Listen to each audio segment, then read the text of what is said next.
Our next guest has hosted a terrific power showcase. In fact, it's called the Power Showcase. Going on, 15? This is year 16. Yeah, this is an annual visit for us. What's this, year 5 for us? At least. We're pleased to have Brian Domenico on with us once again, talking about the Power Showcase. Brian, good morning.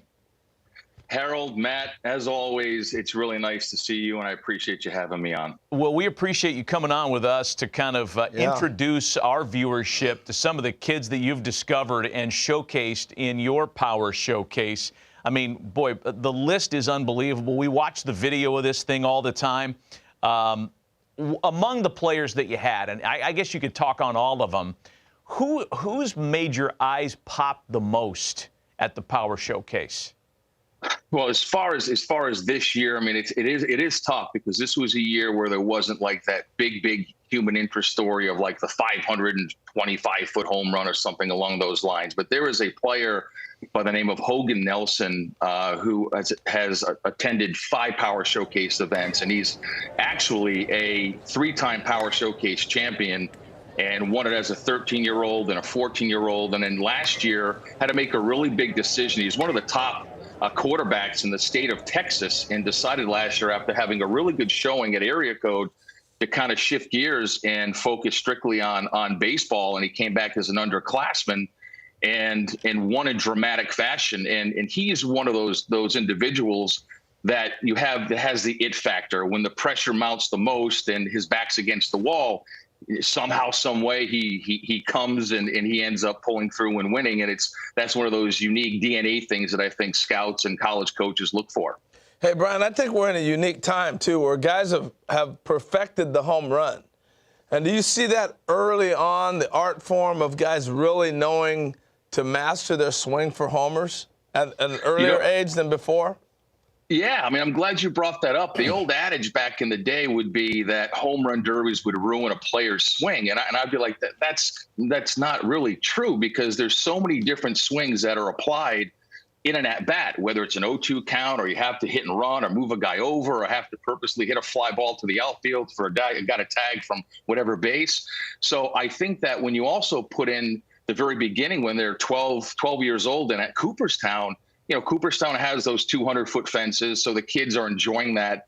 Then they go to the Hall of Fame, and the nostalgia of looking at Babe Ruth's bat and a lot of the old uniforms. Now, they're too young to really appreciate all that, but it kind of starts there. And then they come to the Power Showcase, and knowing that they're coming to the Power Showcase and ending up at the other end of the rainbow in a major league stadium to kind of be a big leaguer and whet their palate for greatness and have that prosperous energy wash over them.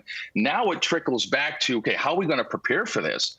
And with how all the great metrics today with blast motion and hit tracks and how and Rapsodo and how their videos can be broken down, and how all of the hitting coaches are vast in so many different philosophies that they break down the kids' swings, and they really start to learn how to do that.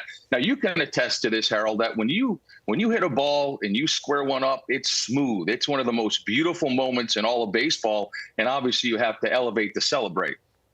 Elevate to celebrate. I love it. That's a good Gary line. Templeton couldn't have said it better himself. That's a good line. Hey, so how do I get invited if I'm a kid, and how's that process work to get there? If Matt wants to be a 13-year-old again, how's he get into this deal? Yeah, and that's a great question. And there's a lot of different ways that you can get in. Some parents will reach out to me. Obviously, I need to take a look at some video. Then I want to take a look and see what travelable organization they play for, the level of competition. And listen, I don't always bring in the absolute very, very, very best guys. There are some big lumbering young players that they just need to set some goals. And it's only a matter of time before the kinetics and everything starts to come together, and they find themselves and they take off. So again, parents can reach out through the website. And again, there's a lot of different ways, Harold. Hey, so give us some names of some players, either prospects in minor league ball or big leaguers who've come through the Power Showcase.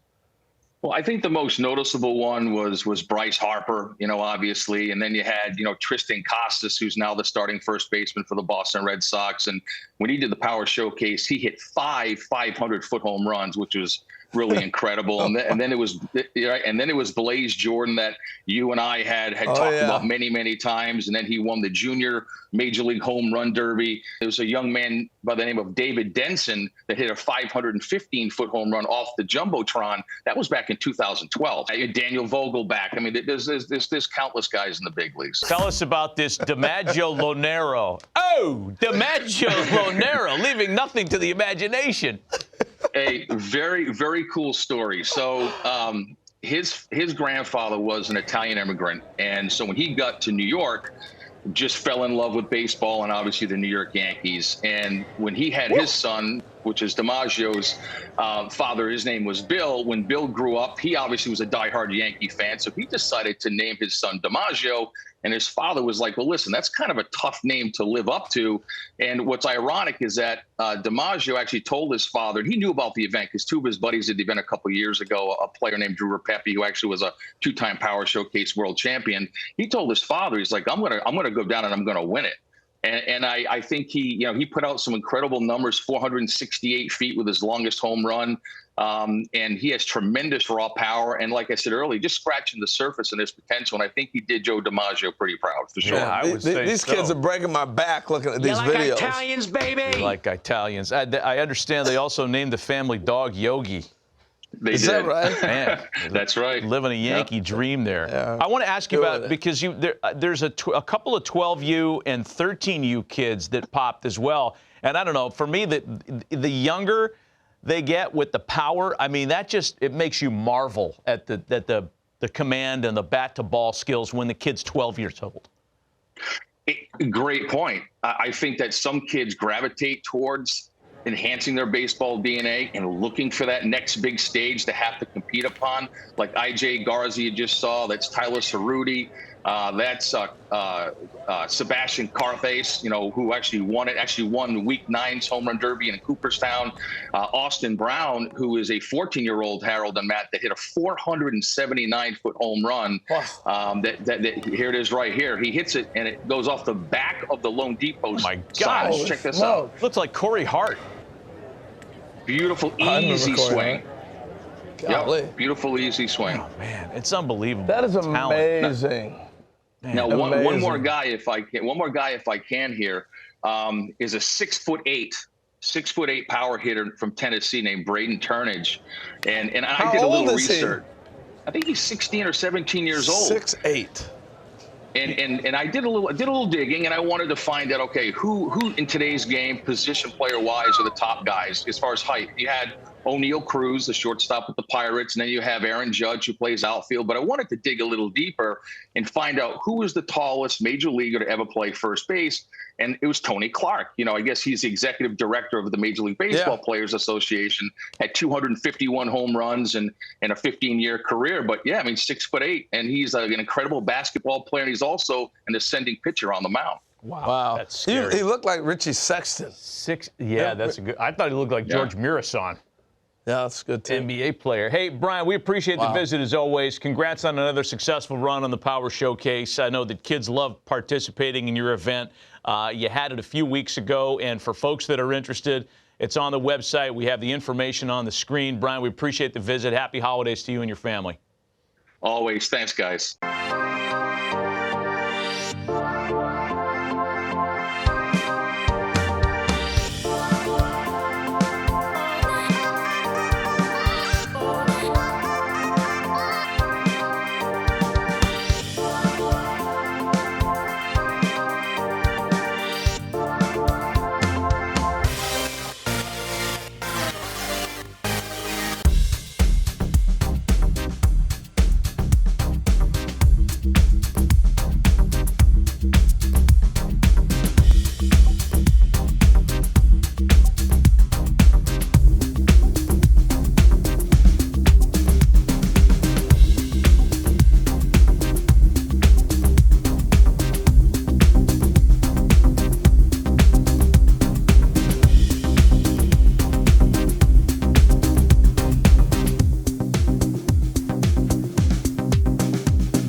name's Nick Presto, scout with the Kansas City Royals.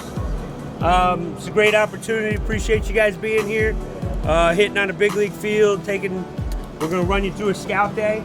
You know, as scouts, we're looking for a bunch of things to see if you're going to be a professional player. I mean, obviously, we're looking for hitting. We're looking for power. We're looking for running, arm strength, and fielding. Those are the 5 tools that we're looking for. All this stuff's important if you want to play this game.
Representing Texas, a left fielder out of Goose Creek Memorial School, Zackery Reed.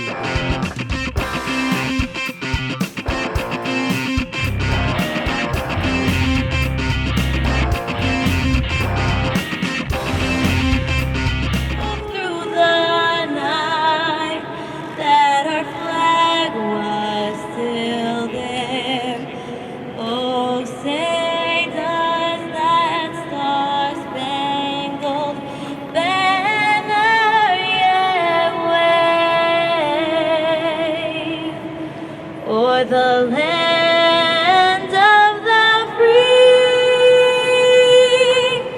and the home of the brave.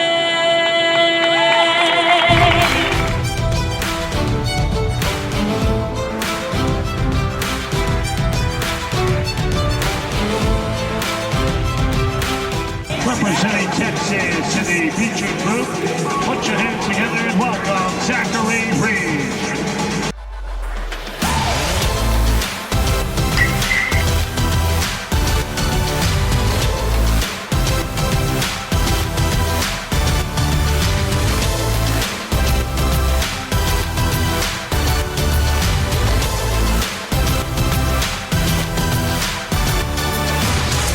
That ball hammered by Zackery, right field. He's on the board. 370 on that home run.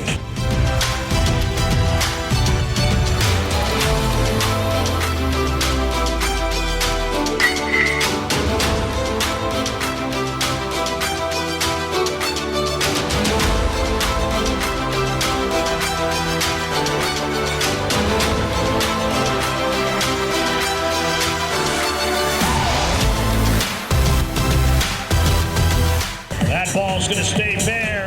It's out of here. Let's get a distance. 355 back to back for Reed.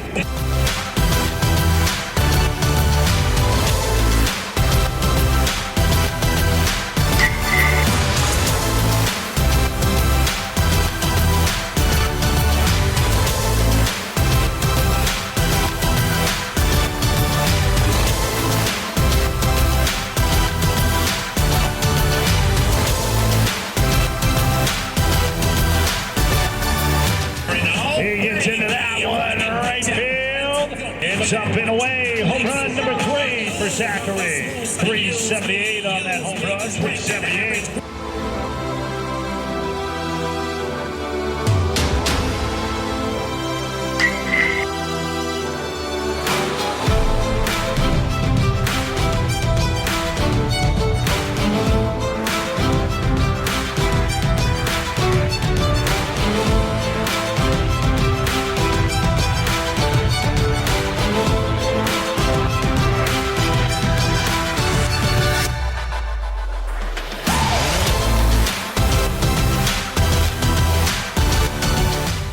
Swimming to right field.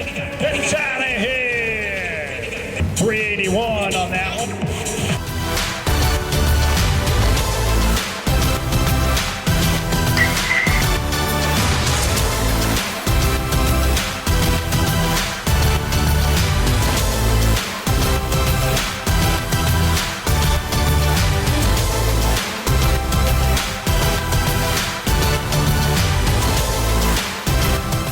Ball hit well to right field as well.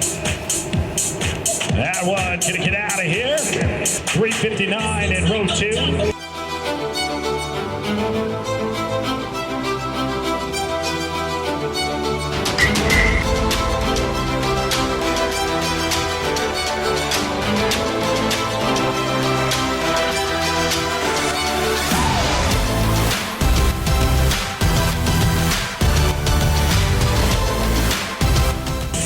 Under that one, lifts it to right field, and it's out of here. Home run number 6, 365. Zackery Reed finishes with 6 home runs, 2 consecutive, and a long